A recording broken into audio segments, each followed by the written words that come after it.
Hi, I'm Kylo. 6 months ago, I was that guy who posted daily about his perfect marriage on social media.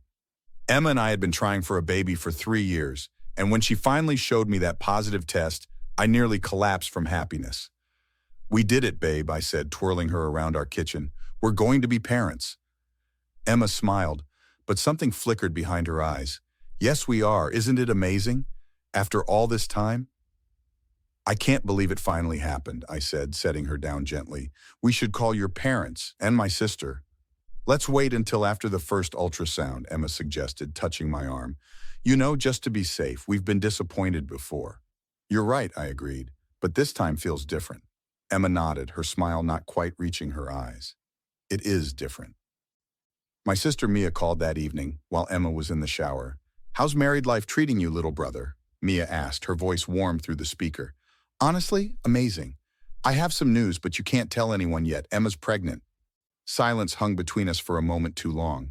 Mia, did you hear me? That's wonderful, she finally said. When did you find out? This morning. Why do you sound weird? Mia hesitated. I don't sound weird, just surprised. Emma was at Jake's bar last weekend. She was drinking quite a bit. What? No, you must have seen someone else. Emma was visiting her mother. Kylo, I know what your wife looks like, Mia said firmly. She was there with some of her work friends. Jake was being very attentive. Jake's attentive to everyone, I said defensively. He's a bartender. That's his job. This felt different. Listen, I'm probably overthinking this. Congratulations on the baby, truly. 2 weeks later, Emma and I sat in the ultrasound waiting room. Dr. Martinez had been our fertility specialist throughout our journey, and Emma insisted we continue with her for the pregnancy. Mrs. Walker, the nurse called, we're ready for you.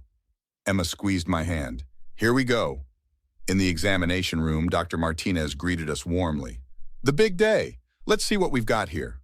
As the cold gel went on Emma's stomach, Dr. Martinez made small talk. So, when did you discover you were pregnant, Emma? About 2 weeks ago, Emma replied. Dr. Martinez nodded, moving the wand across Emma's belly. Her expression changed subtly. Everything okay? I asked. Yes, just getting measurements, she murmured, eyes fixed on the screen. Emma, based on development, you're approximately 10 weeks along. Emma stiffened. That can't be right. It has to be 6 weeks. Dr. Martinez's eyes flicked between us. I'm quite certain. The fetal development clearly indicates 10 weeks. After the appointment, Dr. Martinez asked to speak with me privately. Emma's waiting in the car, I explained. Can this wait? I'm afraid not, she said, closing her office door. Kylo, I've known you both for 3 years. You've been trying to conceive for that entire time. Yes, and now we finally have. Based on the conception date, Dr. Martinez said carefully, this happened during the time you were in Seattle for your father's surgery. You told me you were apart for almost 3 weeks. My stomach dropped. What are you saying? I'm saying you need to have a serious conversation with your wife. And you might want to consider your options very carefully. That night, I packed a bag while Emma slept and left a note. I know the truth. Don't try to find me. You did what? Mia exclaimed, pacing her living room. You just left? Without confronting her? I sat slumped on her couch 3 days after vanishing from my home. I needed time to think, to investigate. If I confronted her immediately, she'd just lie. Well, she's been blowing up my phone, Mia said, claiming you've had some kind of breakdown. She's even talking about filing a missing person report. Let her, I muttered. I texted my boss that I needed personal leave. That's all anyone needs to know right now. Mia sat beside me. What exactly did the doctor tell you? That Emma is 10 weeks pregnant. I was in Seattle with Dad for 3 weeks, exactly 10 weeks ago. That doesn't necessarily mean it does, I interrupted. We hadn't been intimate for weeks before I left. It was impossible for the baby to be mine. My phone buzzed with a text from Detective Wilson, an old college friend who now worked in digital forensics. Wilson's got something, I said. Can you drive me? At the coffee shop, Detective Wilson slid a folder across the table. I didn't do anything illegal, just so we're clear. I appreciate this, Mark, I said, opening the folder. Emma's phone records show hundreds of texts and calls to the same number over the past 6 months, he explained. Most happening when you'd be at work. The number belongs to Jake Ellison, I finished, the bartender. You knew? Mark asked, surprised. I suspected. My sister saw them together. Well, I did some digging into his social media, Mark continued. Found something interesting from 8 weeks ago. He showed me a photo of Jake with his arm around Emma, both smiling in what looked like his apartment. When I was in Seattle, I whispered. There's more, Mark said hesitantly. Based on their message history, this has been going on for at least a year. I felt the room spin. A year? We were actively trying for a baby that whole time. I'm sorry, man. Have they been in contact since I left? I asked. Constantly. She's staying at his place now. Mia, who had been silently listening, finally spoke. What are you going to do? I'm going to talk to someone else first, I said, standing up. Someone who might know more. An hour later, I sat across from Cassie, Emma's best friend since college. I can't believe you ambushed me like this, Cassie hissed. Emma is worried sick about you. Is she? Or is she worried about what I know? Cassie's expression faltered. What do you think you know? That my wife is pregnant with another man's child, Jake's child. You don't have proof of that. Actually, I do.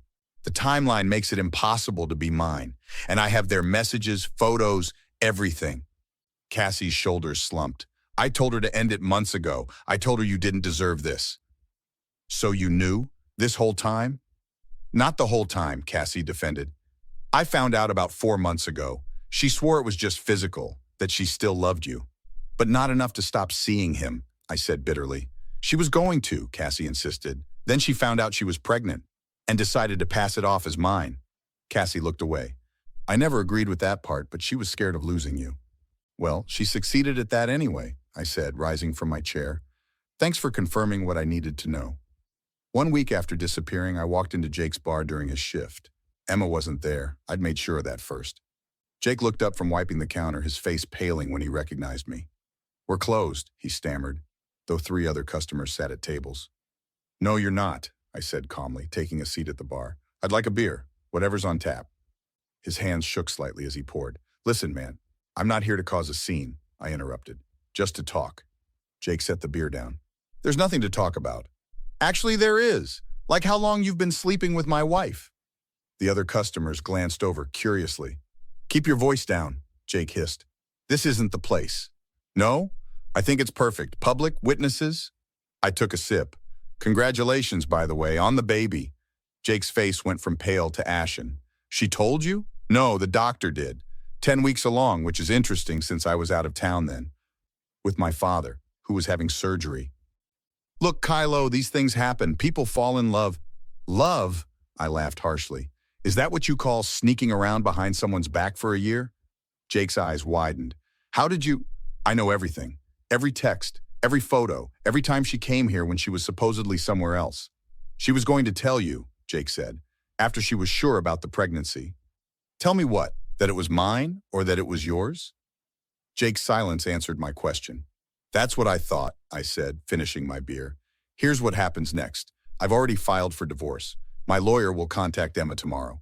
Fine, we wanted to be together anyway. Good for you, but there's something else. I pulled out my phone. These past few months, Emma's been transferring money from our joint savings account to you. Small amounts, but they add up. Jake's face hardened. That was a loan. For the bar. Without my knowledge or consent, that's theft, and I've already reported it to the police. You're lying, Jake challenged, but uncertainty flickered in his eyes. Check your phone. The cops tried to reach you earlier. As if on cue, Jake's phone buzzed. He checked it and the color drained from his face. You can't prove anything, he stammered. I have the bank records, your text messages discussing it, and Emma's confession to my lawyer this morning. She's trying to save herself by throwing you under the bus. She wouldn't do that, wouldn't she? Ask her yourself. Oh, wait, you can't. She's at the police station right now. Jake lunged across the bar, grabbing my collar. You son of a... 2 off-duty officers who had been sitting at a table jumped up immediately. That's assault, one of them said, restraining Jake. And we witnessed the whole conversation. I straightened my shirt as they handcuffed Jake. I forgot to mention, these gentlemen are friends of Detective Wilson. I asked them to be here, just in case. 3 months later, I sat in my lawyer's office as we finalized the divorce settlement. Emma's agreed to all terms, Miss Powell said. Full admission of infidelity, no alimony, and the house goes to you. And Jake, I asked?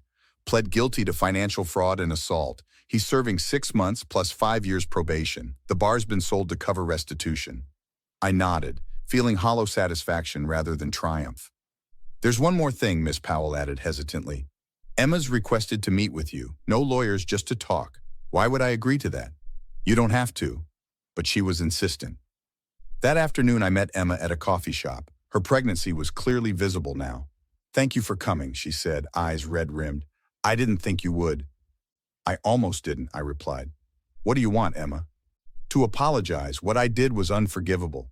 I got caught up in something that felt exciting, and then I couldn't find a way out. So you decided to trap me with another man's child? Emma looked down. I panicked. I thought if you believed it was yours, I could end things with Jake and we could move forward. That's not just a lie, Emma. That's a lifetime of deception. I know that now, she whispered. Jake and we're done. After everything came out, I realized what a mistake I'd made. We could try again, Kylo, for the sake of what we had. No, I said firmly. We can't, and we won't. You once said you'd love me forever, she tried, tears welling. That was before I knew who you really were. I stood up. The divorce will be final next week. After that, I don't want any contact. Kylo, please, Emma reached for my hand. Everyone deserves a second chance. Some betrayals are too deep for second chances, I said, pulling away. I hope you and your child have a good life, Emma, just not with me in it. Later that evening, Mia, Mark, and Cassie joined me for dinner at my new apartment. How did it go with Emma? Mia asked as we ate. She wanted reconciliation, I said. I declined. Mark raised his glass. To new beginnings. I still feel bad about my part in all this, Cassie admitted. I should have told you sooner. You came through when it counted, I replied. Testifying about the money transfers made all the difference. What will you do now? Mia asked. I looked around at the three people who had supported me through the darkest period of my life. Start over, focus on work, maybe travel a bit. No more marriage for a while? Mark teased. Definitely not, I laughed. But I've learned something important through all this.